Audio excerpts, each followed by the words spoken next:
Hey everybody, welcome to the 2020 Global Order Colloquium at Perry Worldhouse, the University of Pennsylvania's global public policy hub. This year's Global Order Colloquium is on the UN at 75, Coronavirus and Competition. Thank you all so much for being here today. We are thrilled to be conducting this Global Order Colloquium virtually for the first time, and I hope everyone is safe and healthy during these unprecedented times. I'm Michael Horowitz, Richard Perry Professor and Director of Perry Worldhouse. And I'll do my formal introduction in a moment, but before I begin, a few logistical notes. Following the moderated conversation, we'll open the discussion up to questions that have been received from the audience. To ask a question, please use the Q&A button at the bottom of the Zoom interface in the middle.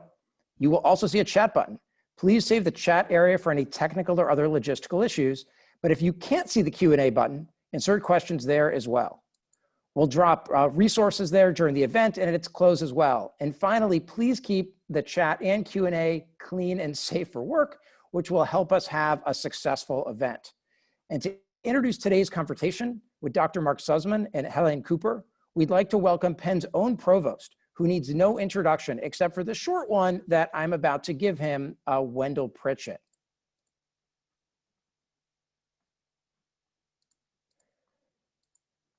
Wendell Pritchett is the provost of the University of Pennsylvania and presidential professor of law and education at Penn Law from 2014 to 2015. Provost Pritchett served as interim dean of the law school and as a presidential professor at Penn. A Penn law professor from 2001 to 2009, he also served as the chancellor of Rutgers Camden from 2009 to 2014. In 2008, served as Deputy Chief of Staff and Director of Policy for Philadelphia Mayor Michael Nutter, who also appointed him to the School Reform Commission. He's written many books, and his research examines the development of post-war urban policy, in particular, urban renewal. Thank you so much for being with here, Wendell, and I hope you'll join me on the stage, so to speak, and we can start.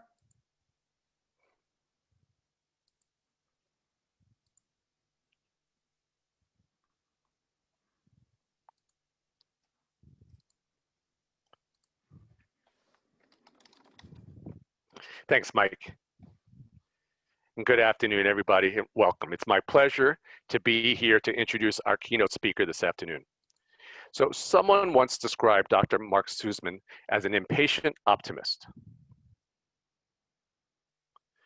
Actually, that's his description of himself on his LinkedIn page.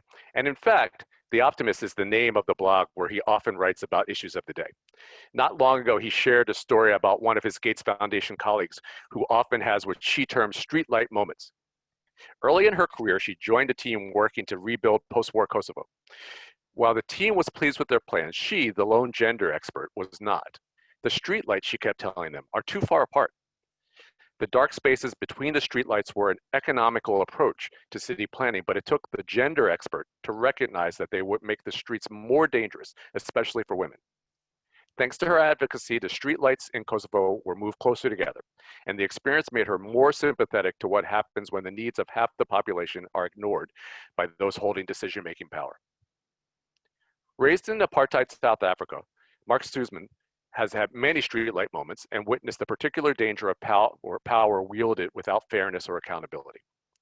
And from a very young age, instilled a desire to use the advantages afforded to him to tackle injustice and inequality. He began his career as a journalist, writing for the Johannesburg Star and later for the Financial Times, where he covered international trade policy, welfare reform, and political issues, including the historic 1994 election of Nelson Mandela. In 2000, he joined the United Nations, where he was part of the effort to implement the Millennium Development Goals under the leadership of then Secretary-General Kofi Annan. Over his 6-year tenure at the UN, he served as Senior Advisor for Policy and Strategic Communications in the Office of the Secretary-General and Policy Director in the Office of the Administrator of the United Nations Development Program.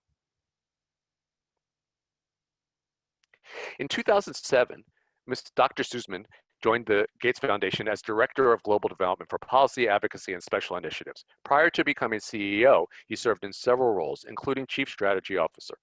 One of his chief accomplishments has been the implementation of a new system for how the foundation measures impact and manages trade-offs across the strategic priorities. He has written that the history of development is littered with streetlight moments, well-intentioned programs that miss the mark because they fail to consider how different people face different norms, opportunities, and barriers.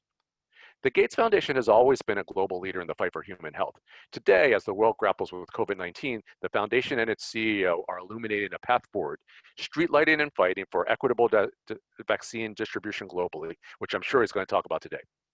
Our discussion will be moderated by the New York Times' Helene Cooper, who has covered the White House and the Pentagon, and small detail has also won the Pulitzer Prize. So please join me in welcoming Mark Suzman and Helene Cooper.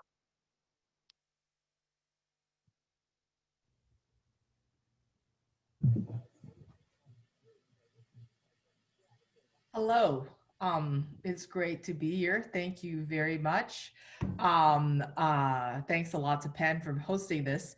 Mark, it's great to see you. It's been a while.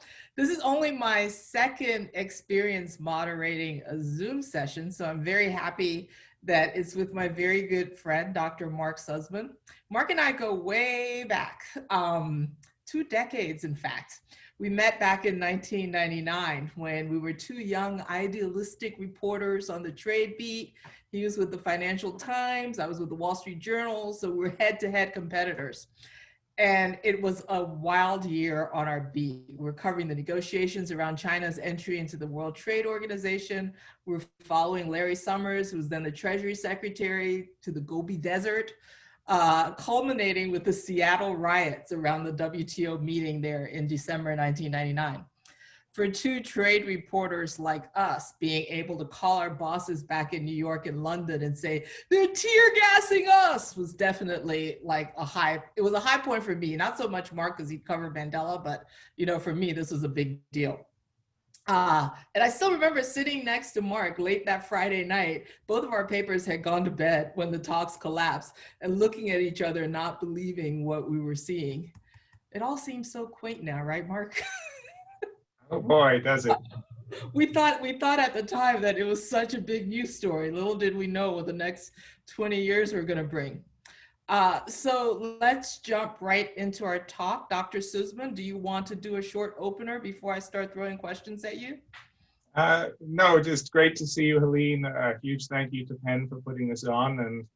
And yeah, as you say, I think we've covered a lot of ground, but it's all ground that highlights the very challenges this session is designed to uncover. How difficult it is for multilateral efforts to succeed at times of growing national pushes. And arguably you can trace a lot of it back to those 99 failure of the trade talks was the first big failure of what looked like an inexorable rise of multilateralism, which has since gone into something of a reverse. It really is. I've been shocked at, particularly in the case of China, but we can get to that. So we are here at such an interesting time. The UN, which I am still angry that you abandoned me for the UN and you got a grown-up job, is turning 75, and what a time to be turning 75. We're in a moment of monumental global crisis, the coronavirus pandemic, and I think we're going to spend a lot of time talking about that today. It would seem like the perfect time for multilateral institutions to be working together, but we're not seeing so much of that. What's going on?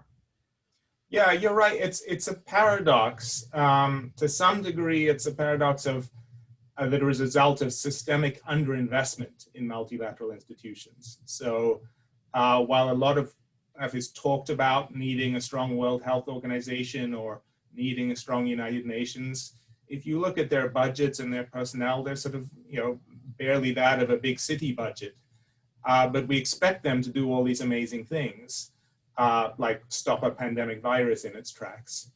At the same time, when you hit a crisis like the one we have now, the irony is it's the purest example of a genuinely global crisis, in that there simply can be no solution that is a national solution.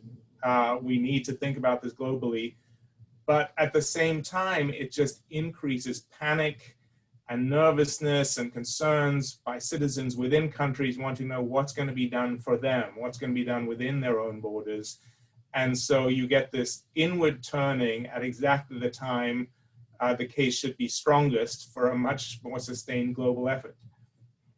It's so interesting. I mean, what you just said about we expect these multilateral institutions to do all these things, the purest example of a global crisis which can only be solved if you've got all of these different countries and different institutions working together, but we're turning inward instead. I'm going to try to stop myself from getting political too early on, but in a perfect world, what would the role of the UN right now be in confronting coronavirus? What could it be doing if things were firing on all cylinders? Well, let's take it in two ways. One is the UN's infrastructure itself, and that is the infrastructure of its member agencies like the World Health Organization, like the World Food Program, like the UN itself. And there, ideally, you would have, say, a World Health Organization that is fully resourced, able to both track and support global surveillance, so you're tracking and discovering diseases as and when they break out. You would have the resources available instantly for technical advice to national governments, and I think the WHO has been doing a very good job within its constrained resources overall. But even whatever resources it had, you've got to remember all the UN agencies are ultimately managed by their member states. That these are not independent, whatever some of the big conspiracy theories might say, these are governed firmly. The governing bodies are the member states, and of those, the most important are the big member states who are on the Security Council, and the most important of all is the United States, because the United States is the single biggest funder of the multilateral system and its single biggest supporter. And so in an ideal world, what you would have is a combination of these UN agencies fully resourced and enabled to fight, but with a political headwind of member states led by the US, ideally, helping both provide the resources and the political space to carry out that role. And that historically has been something the United States has done in global health. If you look back over the life of the Gates Foundation, and the Gates Foundation was founded in 2000, actually the same year the Millennium Development Goals were launched at the United Nations. And the two entities we were, if you like, present at the creation of, was the Gavi Vaccine Alliance in 2000 and the Global Fund to Fight HIV, TB, and Malaria in 2002. And those have been the highest leverage, best performing investments in multilateralism made in the last 20 years. They have saved literally millions of lives. And the United States has been an absolutely critical and indispensable partner in helping drive those forward, lasting through both the Bush administrations and the Obama administrations. And it's really only been now in the Trump administration where we've seen that kind of leadership being pulled back. So are you saying that without the United States, the UN, I mean, there's no way that that the organization can tread water even for 4 years? No, that's not what I'm saying, but I'm saying it cannot be fully functional. It cannot be. You asked the question, what in an ideal world would be happening? So I was giving you the ideal world. In the world we're in, the UN can still play important role, it is the primary place to govern norms. So the WHO is the norm-setting institution. It's going to be the place that makes the assessments of what treatments and what vaccines are safe for use and distribution in member states. It's helping think through complicated issues, which we hopefully are going to have to confront sooner rather than later, about what the sequence of distribution should be when we have access to treatments and vaccines, who gets what when. How do you do this in an equitable way? And in fact, there is an important effort that is underway as we speak, and the UN held a big event last week on September 30th that had President Ramaphosa of South Africa, Chancellor Merkel of Germany, President Macron of France, the Secretary-General, my boss Bill Gates, all coming together around this effort called the Act A Accelerate. It's not the smoothest term, but it's basically a coalition trying to come together to provide resources to help accelerate vaccines, diagnostics, which is the testing, and therapeutics, which is the treatments for the entire world, and distributing that equitably. And so the UN has been able to provide a platform for that, but unfortunately, to date, neither the United States nor China have chosen to participate in that effort. I'm glad you brought up the vaccines. As you know, I'm in the Moderna vaccine trial. And by the way, I'm convinced that they've given me a placebo because I took the second shot last week, and that's the one that you're supposed to get really sick from. And I kept waiting and hoping I would feel sick, and I feel fine. So I'm a little bitter about that. But you believe, and we talked a little bit about this earlier, you believe that that vaccine, if approved, would be too expensive for developing countries. Can you walk us through that and what the alternative is then? Because, if coronavirus is, and it clearly is, as you say, a global issue, we're not gonna get through this if we're only focusing on, on vaccines for Europe and for the United States.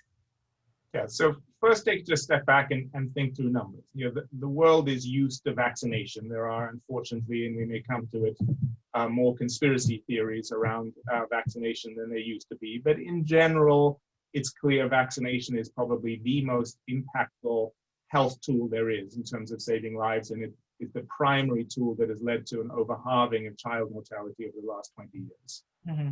But we're used to vaccinating newborns, birth cohorts. That's in the hundreds of millions worldwide. We are talking about the need for billions upon billions of vaccines to vaccinate every person.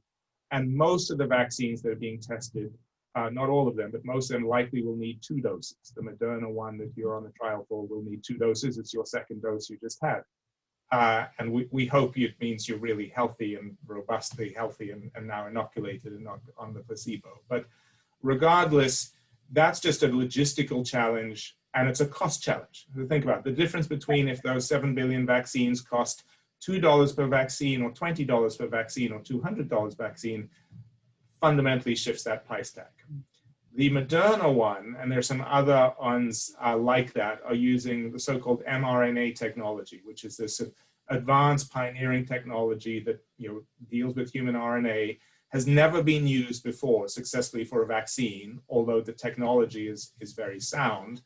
And there are a couple of other companies, CureVac, BioNTech, who are working with other partners like Pfizer, who are doing similar challenges. But the problem with those vaccines is they're very expensive to manufacture. They have complex cold chain operations, which is the temperature at which they have to be stored, and they're complex to administer. Currently they need to be administered intravenously, or your injections are sort of more difficult to distribute. That's also it varies a bit from treatment to vaccine. But the point being, ones that are going to be likely in the tens of dollars, which at minimum the Moderna one is likely, are probably not going to be of massive use when you're trying to vaccinate sub-Saharan Africa and South Asia. And so there are some of the more traditional vaccines, and some of the other companies that are looking at AstraZeneca is one, Johnson & Johnson is another. There are a few. Those are likely, if they succeed through their phase 3 trials and get regulatory approval, to be both easier to manufacture and cheaper to purchase. And so from a purely financial basis, we kind of hope those might be effective. But what we really want is all of them to be effective. The greater combination of vaccines we have, the more, because none of them are likely to be 100% effective, the more likely we can vaccinate as many people as possible, as quickly as possible, and get back, well, we're never getting back to normal, get to our new normal, whatever that might be. It's it was brought, I hadn't realized when I started the trial about the whole, the doctors were saying that if you even get to that, they would consider it a success. It was 50% effective, and I just remember thinking that's not going to be enough. That does, but apparently that's a big step. We're both you and I are Africans, and so I know we are just naturally we care a lot more about, pay a lot more attention to what's going on in Africa. Can we talk a little bit about the COVID numbers in Africa? Because I'm still trying to figure out what's going on there. First, everybody thought that the numbers were low because people just weren't being tested. There wasn't the testing capacity. But is that still the case? What are the other reasons why the numbers in Africa have stayed so low, with the exception of a few places? Yeah, so it's a great question, and actually one nobody has the full answer to. And we were certainly very concerned right at the start of the COVID crisis. So this is way back in January. The very first investment we made before there was a single case outside of China was to support the African Centers for Disease Control and Prevention to try and provide testing facilities and training and equipment to African countries, because at that time only 2 African countries, South Africa and Senegal, even had the capacity to test. And we were worried this might move pretty quickly, partly because of China's extensive links to Africa and travel between the 2 areas. And in fact, that hasn't really happened. And if you look at the epidemiology today, Africa is arguably the region least affected at scale. Now, that varies widely. There have been some challenges in North Africa and particularly South Africa. So there's some questions to what degree it's tropical. South Africa has had around, I think, 700,000 cases to date, although their mortality rate has been a lot lower than, say, the United States. And the reasons are a combination. One is many African countries did actually lock down earlier and more effectively than their Western counterparts, including restricting travel and international travel and other things. And I think that not often given enough credit for that. They took very tough action at an early stage. Also, many African countries, including in the part of Africa that you come from and are most familiar with in West Africa, because they had dealt with challenges like the Ebola crisis, actually, even in a low resource setting, have put in place very effective testing and tracing. They're much more effective than anything we're seeing in the United States here today. And so I think there's just this weekend. Yeah, I think there's just some lessons to be learned that just simple steps sometimes are the effective ones, and these countries that are used to having multiple health scares and challenges are often able to cope more effectively. There's a third thing, which is just there almost certainly is significant undertesting. The numbers will be much, much higher than the official numbers because the ratio of testing is much lower. And so some of it is being hidden, but you can't hide bodies dying. When graveyards start filling up, and we've seen that in Latin America and other places, and there certainly has not been that big spike in fatalities you would see. And so there are other theories. One is that Africa is by far the youngest continent. It's a median age of 19. And so compared to, say, Europe, which has a median age in the 30s and higher in Southern Europe and places like Italy, that you're just likely to have fewer serious cases. And then the last that is there may be some innate resistance coming from both exposure to other forms of vaccines, BCG vaccines for TB, polio vaccines, and others and more exposure to other viruses generally. So we don't know. There's a huge amount we still don't know about COVID, but so far one of the silver linings has been that we haven't seen as extensive a challenge in Africa, but we need to remain vigilant. Just even in the last couple of weeks, there have been upticks in places like Nigeria and Ethiopia, which are the 2 largest countries on the continent. But what about places like then Brazil and India? Because isn't the population of Brazil pretty young as well? So that would take the— Yeah, not as young. So Sub-Saharan Africa is younger than either Latin America or Brazil or India. India is also relatively young, and probably that also explains some of the lower mortality rates, although obviously there are still significant challenges in India that the government is working hard to tackle. And Brazil and several Latin American countries, Peru, others have had very high proportion of cases. But we don't know. Other big questions that we're about to run a live test on is how seasonal is the in tropical countries, they don't have big seasonal challenges, but the evidence from places like South Africa and Chile, which do have seasonal, suggests that it does spread much more heavily in the winter months. And so that potentially raises significant risks in the Northern Hemisphere now. Okay. So can we talk a little bit about American leadership then? Because we touched on it, you touched on it a little bit earlier, but is there I'm assuming we're not seeing much leadership coming from the government or the Trump administration on this when you look at, how we can best help these developing countries. Is there, I assume there's something coming out of is there anything coming out of corporations or NGOs or American foundations? How would you characterize that right now? Yeah, well, you've got to look at it in different parts. So the one thing the United States has actually done very well and better than any other country, and will end up being a de facto global public good, even if it wasn't its intent, is investing in the R&D. Yeah. So BARDA, which is little, the U.S. has invested, somewhere north of $10 billion in the various different, including the Moderna, and you're doing, but sort of half a dozen different vaccines. And while they are being explicit, and this is why they're not part of the ACTA Accelerator, that any products that they purchase will be exclusively for Americans, the fact is the research they're underwriting still does end up being a public good, because any successful vaccine that's supported by those efforts can then be used by other countries. So that's where the US gets its A grade. But on the rest of it, including the domestic response, the testing and treatment, it's been surprising how challenging it's been, notwithstanding the very strong institutions we have in the National Institutes of Health and the CDC, which still remain sort of a global gold standard on just how you do investments in health and in regulatory support. And we remain hopeful that even though the administration has not been supportive, that you will see United States engagement in efforts like the ACTA Accelerator and globally going forward. It's something that's being debated actively and supported by both Republicans and Democrats as a potential part of the next stimulus bill.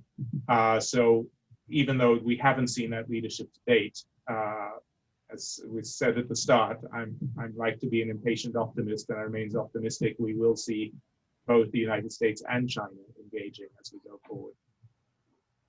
Okay. Your boss has been making news on COVID-19. He said that President Trump's travel ban back in February may have made things worse. The shuttering America's doors to foreigners, which is what we did, but in so doing, we created a flood of Americans all rushing home at the same time, who then may have seeded the country with coronavirus. Can you walk us through that rationale? I thought it was really interesting. Yeah, so I mean, I don't want to spend too much time on that, because I think in that early stages, no country really knew what it was doing. As I said, you did have different policies, and many of those African countries, paradoxically, did do much fuller shutdowns, much more firmly. But there was confusing guidance from all health authorities. But there's no question that if you look at the epidemiology of the virus as it actually came, the bulk of the infections ended up coming from the European thing that was already taking place in Italy and other places. So shutting the borders from China didn't help hugely. Shutting the borders in Europe at the time didn't help hugely. But regardless of how it happened, in the end, the virus got into just about every country. The key was the response once it was there. Were you able to put in place sufficient lockdown measures? Were you able to put in place effective testing and tracing systems? The tools that we have, masks, testing and tracing, quarantining, etc., are still the most broadly effective ones, and there are a number of countries still carrying those out effectively. And until we have better treatments, and we are starting to have some treatments. In fact, President Trump was treated with several of them, remdesivir and dexamethasone, and some of the experimental monoclonal antibodies that are coming through. Pending a vaccine, there are a number of steps that can be done to mitigate the effect of the virus pending the vaccine. Okay. And I found this statistic that I thought was really interesting, which is that coronavirus has killed a much smaller percentage of the populations of Asia and Africa than of America, the Americas and Western Europe. And I know a big part of this is because of the younger populations, right?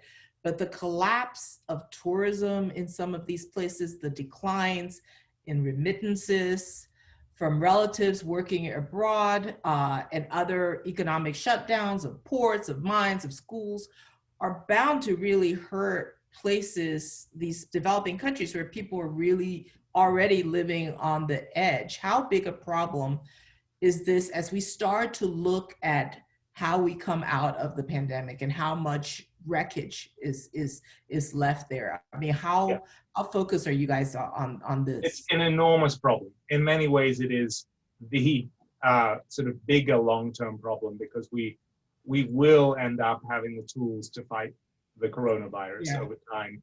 But the ancillary damage already has been so profound, it's unclear how long it will take to recover. So we put out a report every year. It's normally timed to the UN General Assembly, and we normally have an event in New York we host called the Goalkeepers Event. And we created it a few years ago along with the report, because we were so sick of finding that most people, and there's been people, everyday people in the United States or Europe, just simply didn't believe that progress was happening in development.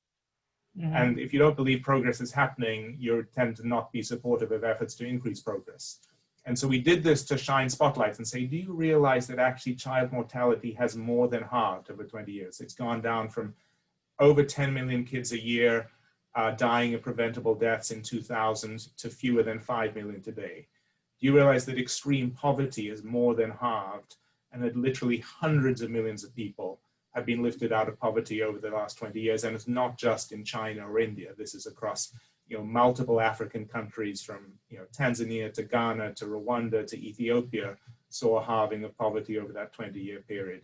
It's just been amazing, 2 decades of relentless progress, and suddenly that's just got into massive reverse. The report we did this year, which is based on preliminary data, suggests, for example, that regular vaccination rates, this is before we have a COVID vaccine, have gone back to rates we haven't seen for 25 years. That's in 25 weeks, we reversed 25 years of progress. We have 37 million more people have already been thrown back into extreme poverty. And by extreme poverty, we mean really extreme. That means less than $1.90 a day to live on. And those numbers are growing. And they're living in countries that don't have the luxury of debating whether a new stimulus bill is going to happen or not happen. The US and other rich countries can throw trillions of dollars at the problem. It has additional challenges, but there's amazing resources. These very poor countries simply don't have that, and they have other challenges and debts. They're losing large numbers of employment. You mentioned tourism and other things that often these countries are very dependent on it. So we're very concerned about the long-term impact. And then when you wrap in the educational impact of so many millions of kids being left out of school, the knock-on health impact, for example, of malaria cases not being treated, because in malaria, you're supposed to go and get treated. When you have a fever. In COVID, you're supposed to self-isolate. That's a little bit the hidden challenge, which I think the world hasn't paid the attention it needs to, and we really need to confront.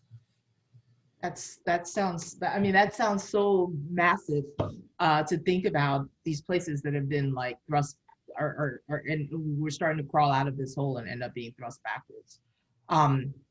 Back in, you were talking a little bit about earlier about when you started the UN in 2000 and 2001, and sort of what was going on the Global Health Fund. Do you see, in 2003, President George W. Bush sort of electrified the developing world when he, with what he did on AIDS, when he put $15 billion into PEPFAR. Do you see any chance that whoever is president during the next 4 years might replicate this? And because they're kind of gonna have to, won't they? Not AIDS, but on infectious disease and pandemic work. Yeah. So I mean, my boss famously has been warning for many years that a pandemic was the most likely thing to kill millions of people. And he likes to say, when he first gave the speech, he thought it would be.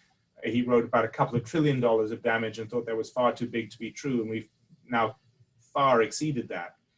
And yet we made only baby steps in investments. We did create this entity, which was ourselves, the Wellcome Trust, some support from governments like Germany, Japan, Norway, this entity called the Coalition for Epidemic Preparedness Innovations, which was designed to try and invest in potential future threats of pandemic viruses. There had been steps taken to improve surveillance training, but they've been very limited. So I think there is a huge need and opportunity over the next 12 to 18 months that will have 2 strands. One strand is obviously the logistical challenge of how we tackle COVID. How do you get those vaccines when they come out to all the people who need them? How do you then reinstall and restructure the site? But then what's the infrastructure we need? Yeah. And I think that has to happen at two levels. There's got to be a level that's about the investment in the research and development. You don't want to be left shorthanded again. We know where the most likely pathogens are coming, natural pathogens, but there are also risks about bioterror. I mean, the next pathogen could be a manufactured terrorism one. We shouldn't ignore that case. All of that needs significant public good investments. But then some of the most basic investments, which is simple improvements in primary healthcare and primary healthcare facilities that can treat, that actually is a true global public good because it helps identification, testing, and treatment. Back in the Ebola crisis, we talked about, it circulated for many weeks because the primary healthcare infrastructure was so weak, it wasn't picked up in West Africa and in that link of Guinea and Sierra Leone and Liberia. And had you picked that up early and treated early, it probably would have been a much less severe crisis. If the next one had been an airborne disease, what does that look like? It actually is, it makes sense for everybody to invest in that. And that is also something that's going to be the best recipe for long-term development, because we know the human capital investments. If you can save lives, if you get early nutrition to allow infants' brains to fully develop, if you can then have the infrastructure to allow them to go to school and build, that is the way to build stronger, healthier societies. So it's the win-win of investments, and hopefully that'll be at a global level. So you'll see it in these multilateral institutions and a revitalized global health infrastructure, but also at a national level, because frankly, health, the United States is a funny anomaly because it spends so much of its money on healthcare, but that's very rich, a lot of it's wasted, high-tech healthcare, whereas ironically, many poor countries relatively underinvest in healthcare as a portion of their GDP because the economic return isn't as clear. The return comes 20 years later when healthy, educated people come onto the workforce. And hopefully that case can be made in very different ways going forward. And the COVID crisis is a big wake-up call. Let's say finance ministries are paying a lot more attention to health impact than they ever had before. That would normally be the perfect time to end your questions from me and go to audience Q&A. But I want to ask you one last quick one, which is COVAX, this international collaborative agreement under which these international institutions join forces to make sure both rich and poor countries receive new coronavirus vaccines simultaneously. The Trump administration has publicly refused to join it. Can COVAX work? Can it be effective without the United States? It won't be as effective as if the United States were to join it. But COVAX actually has two elements to it. They're linked. Mm-hmm. Element one is so-called self-funding. This is for wealthier and upper middle income countries. So this is countries like Singapore or some of the Gulf states or Europe or Japan or Canada who've all come in, who are, in a sense, it's like a pooled risk fund. They all commit to put some money in together and they will purchase vaccine. And COVAX itself is investing across multiple vaccines. So it helps you diversify your risk. Even if you've already got a deal with one or other of the companies like Moderna or AstraZeneca, this will give you access to some of the others. It's just spreading your risk in a collective way. Then the hope and intent is there's also something called the COVAX Advanced Market Commitment, which is to help provide resources and subsidies to help the poorest countries. So this really is the poorest of the poor, the countries that are currently benefit from the likes of Gavi. So they don't have to purchase the vaccines themselves or would have only very low co-payments. And those kind of resources, we've already committed $100 million as the Gates Foundation, a number of other countries, including Canada, or countries like Canada, the United Kingdom, Norway, Germany, the European Commission have made additional commitments. And so that also can happen in real time regardless. For example, just last week, we made an investment with Gavi and Novavax, which is one of the vaccine companies, and the Serum Institute of India, which is the world's largest manufacturing company, where we put $150 million as a forgivable loan to help secure 100 million doses of their vaccine, essentially for the COVAX facility going forward. And so what you have are these platforms that absolutely provide resources and pool risk in a way that wouldn't happen otherwise. But currently, the commitments are far short of what's needed. The size of the volume of commitments just, is a fraction, and you need the United States coming in, because the United States traditionally funds around 25 to 33% of these. They're a third of the Global Fund, for example. And that would really help catalyze a sort of positive trajectory, which is what has underlined most of our successful global health interventions of the last 2 decades. Okay. We have questions coming in from the audience. They're being meaner to you than I was. Actually, I'm just going to go through these questions and pick the meanest ones, okay? Okay. Go for it. Here's the first one. Could you share your perspective on the politicization of global health issues? Well, it depends which one, but I assume you mean mostly the sort of vaccination and the sense, the conspiracy theories, including many about the Gates Foundation, and which, you know, I think at one level is very unfortunate. I mean, the anti-vaccination movement is a movement that, you know, has been around for a while. It's had significant spikes in areas, including, you know, some of the epicenters have been here near Seattle, where I'm speaking to you from. And partly, I think it's an interesting thing. These are manifestations from communities who've got used to health. You don't find real problems with vaccine acceptance in developing countries. No. You know, who still see the impact of polio or measles or other diseases. It's the luxury of not having the, and then suddenly you get a measles outbreak and you see the result and everybody wants to be vaccinated. So some of it is just, you know, we've had it so good, you lose that visceral sense of how important it is. But that clearly gets worse during a pandemic. People are just scared. Your job's at risk, your family's at risk, maybe you've been sick or you've lost loved ones. And it's very difficult to know who or what to believe, particularly again, you know, to the questions you raised earlier, how confusing the medical guidance has been. When you have a completely novel pathogen like this, the experts have to become expert. We don't know for a long time how well it transmitted. That's why the initial guidance around masks was so confusing until it was clear how they were effective. You don't know which treatment works. So you've got to bear with the process and sort of respect it. But yeah, it's a huge challenge, and I hope it's not going to be one going forward. I mean, I think one of the tests will be, as and when we get the successful vaccine, there are a lot of people claiming they won't take it, but if you suddenly see other people taking it, staying healthy and able to resume lives and travel and go to restaurants, I think that maybe there'll be more of a sort of upsurge to do that. And you should do it to allow key facilities like schools and other things to open up. But yeah, it's a wider challenge, well beyond global health. That's the anti-vax movement just makes my head explode. It's so antithesis everything I grew up with in Liberia, where we got vaccinated up the wazoo, and I'm still, whenever I go travel, you know, go back home, I'm still getting shots and malaria pills and you name it. Everything is like sort of. Here's another one that's a little. I think this one is kind of interesting. I understand your appointment as CEO was announced in late 2019 and you officially started in 2020. When you were appointed, what did you think your main focus was going to be for 2020? That's actually a great question.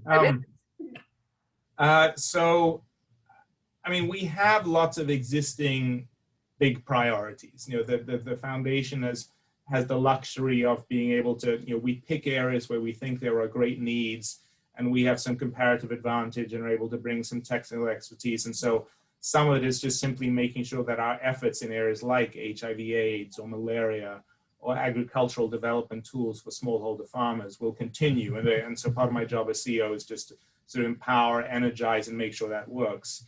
The big area that I was really expecting to lean in on and sort of make a supercharged priority was going to be gender equality.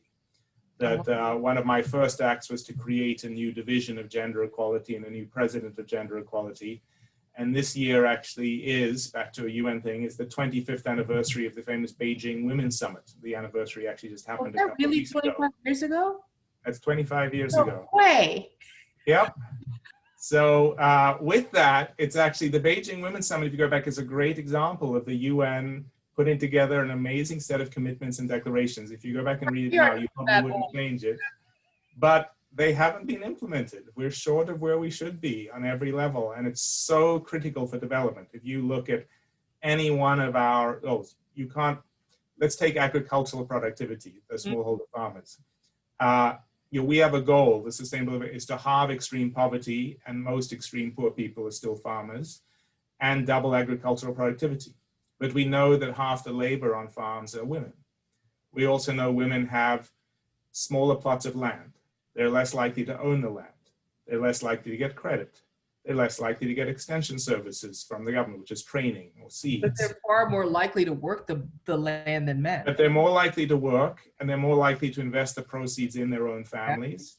And so you need a deliberate gender lens is clearly a plus. It helps you meet your overall goals and it meets agenda goals. So I haven't lost that. We're still hoping, and my other boss, Melinda Gates, wrote a great piece in Foreign Affairs that I would absolutely recommend to everybody about the gender impact of COVID, both showing how the challenges are falling inequitably on women, but there are huge opportunities from access to financial services and entrepreneurship to caregiving to really build back better. So I'm hoping that that will remain a focus and will get re-energized, but that was going to be the big priority.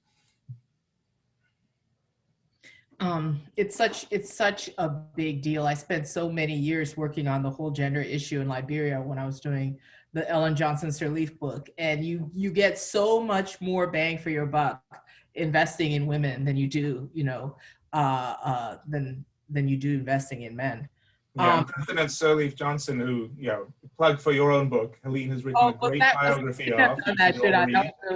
But she is now also no rest for the really capable. She's now co-chairing this commission on the World Health Organization in the future, which will actually have a big role in trying to make recommendations for what the world should look like after COVID. It's so weird thinking of the world after COVID. I look forward to that day.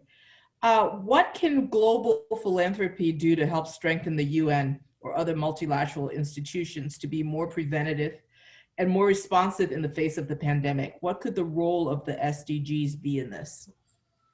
What are SDGs? Can you say what? Sustainable Development Goals. So they were the successor when the Millennium Development Goals, which were set from 2000 to 2015, kind of expired. There was a launch of the Sustainable Development Goals, which were because they thought two of the weaknesses of the Millennium Development Goals, important though they were, around poverty and child mortality, was they didn't focus enough on the environment and climate, which they didn't, and they didn't focus enough on women and gender, which they didn't. And so the SDGs have much stronger sections on those. And then the role of philanthropy, it's an interesting one because it goes back to the question of what are the role of stakeholders? In the end, the UN and the UN system is owned and managed by governments. The stakeholders are governments. But you need to have the private sector, philanthropy, civil society, and others being able to play some kind of role. And there have been various efforts over the years to encourage and provide that space. And I think one of the things that philanthropy can do, ideally, is because, say in the Gates Foundation's case, our mission is a simple one. It says, every person deserves the chance to a healthy and productive life. That's it. It means we don't have other interests. We're not, we may make mistakes. We do make mistakes, but it's all up to that goal. And that allows us a little bit of freedom of resources to take some bigger risks, make some longer term investments that are around, say, improvements in gender data. We have back to the gender issues, we have a set of investments with UN Women to try and improve that because there's so little data that unpacks things by gender. That we are, paradoxically, I always find it very strange, but we're the second largest funders of the World Health Organization right now after the United States. And if the United States stops funding, we become the largest, which is just weird at one level. And occasionally you get pushed and say, well, doesn't that give you too much influence? And I go, well, A, we're not actually on the governing council because we're not a member state. B, to me, it's more of a signal of how fundamentally underinvested the world is. Philanthropy can do these public goods. They're important. We can play that role, but we shouldn't be that should be much more funded by member states at scale. And so hopefully some of what we can do is help make the case, provide the evidence, provide some of the reports, provide some of the platforms and the convening in areas like global health in the wake of COVID to hopefully help the world come together a little bit more like they did 75 years ago and build a sort of stronger, more robust set of institutions that are properly empowered to take us through the next set of challenges. That is, that's so fascinating. It feels like there's so much potential in the middle of all of this.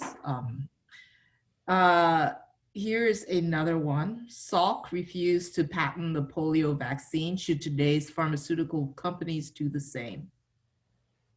Yeah, so there's a great and very healthy debate about the best ways to increase vaccine access and vaccine development. Certainly from the Gates Foundation, we believe strongly, and we've done massive investment in vaccines. You want to help ensure that, vaccines, there's both massive investment in vaccines, both new and existing ones, and that they are distributed equitably, as equitably as possible. That's basically how the foundation got started, was Bill and Melinda reading an article in the 90s about how rotavirus was killing hundreds of thousands of children across the world, and they couldn't figure out why a disease that they hadn't heard of was killing so many people. They found it's vaccine preventable, that we helped actually develop the rotavirus vaccines and sort of roll them out globally. And so, but what you need is the incentives for investment. So take an area like malaria, which is still the biggest killer in the developing world, particularly the biggest killer of children. Now, malaria, there is no market for big pharmaceutical companies for a malaria vaccine because rich countries don't get malaria anymore. So and poor people can't afford to buy a malaria vaccine.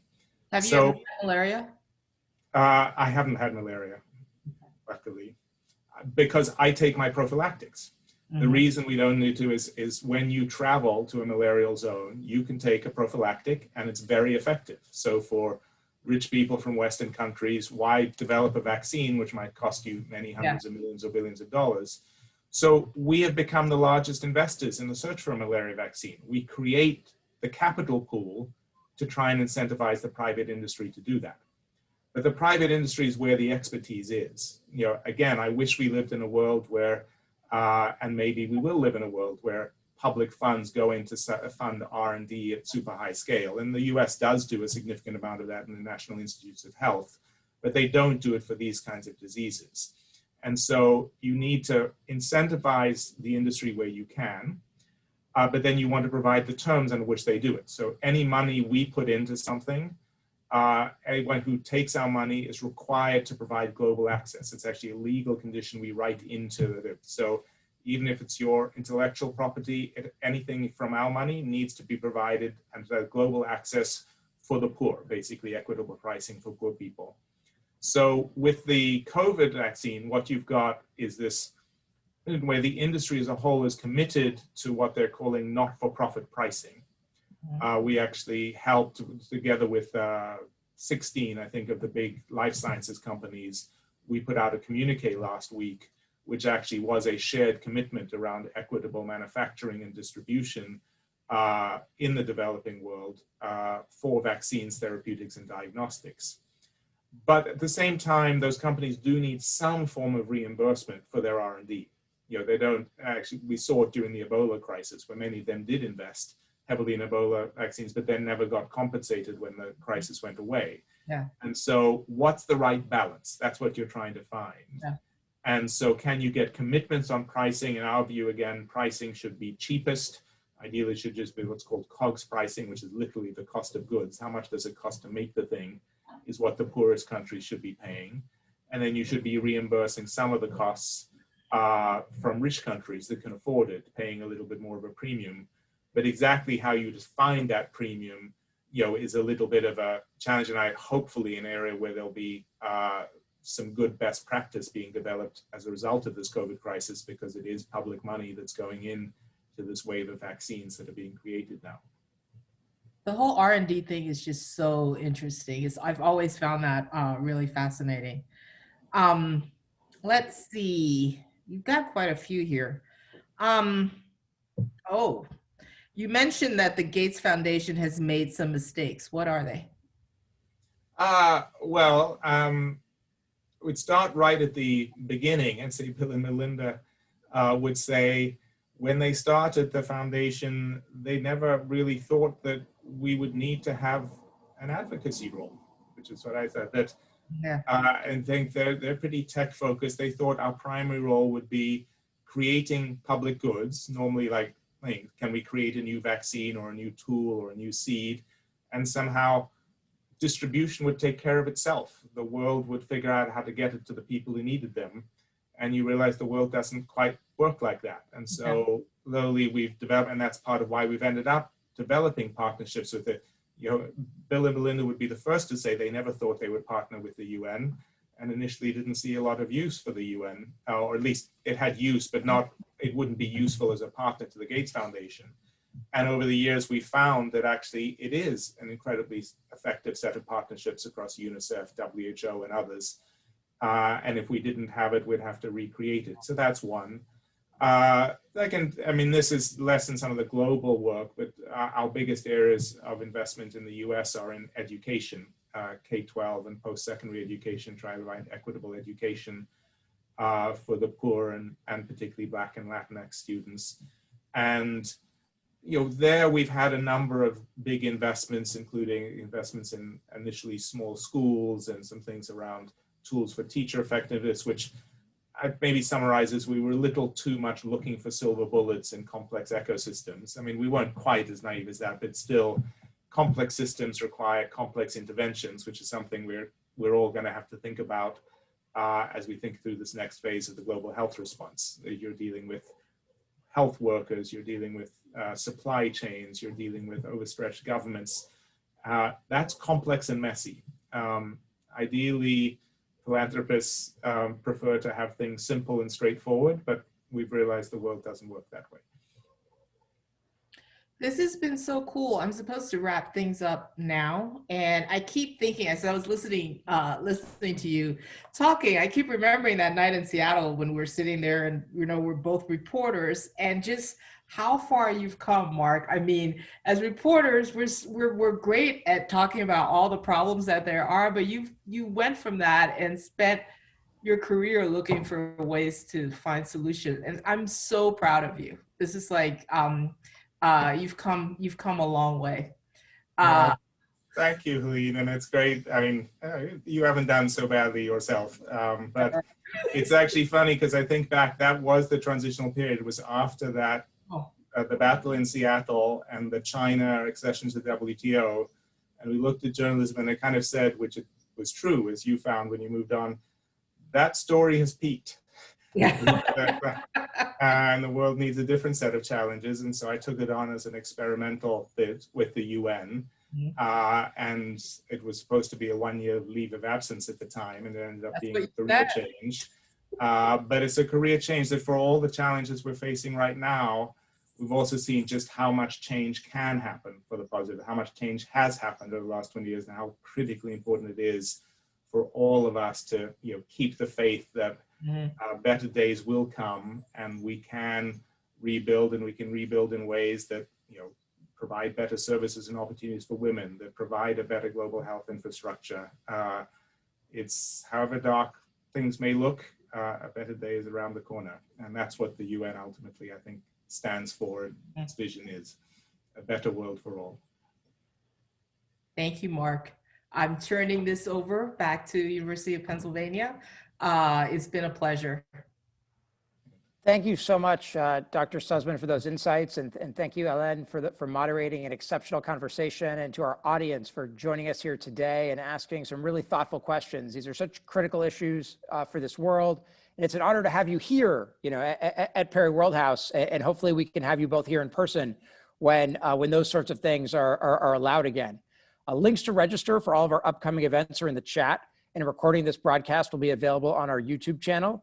And we hope you'll join us tomorrow for the next public keynote from our Global Order Colloquium with Ambassador Samantha Power, the former US Ambassador to the United Nations. If you want to get more information about Perry Worldhouse events, please sign up for our mailing list and follow us on social media at Perry Worldhouse. We'll drop links to that in the chat as well. And thanks everyone for being with here today. And thank you both again for a fascinating, super interesting conversation. I learned a lot, and I'm sure everyone else did as well.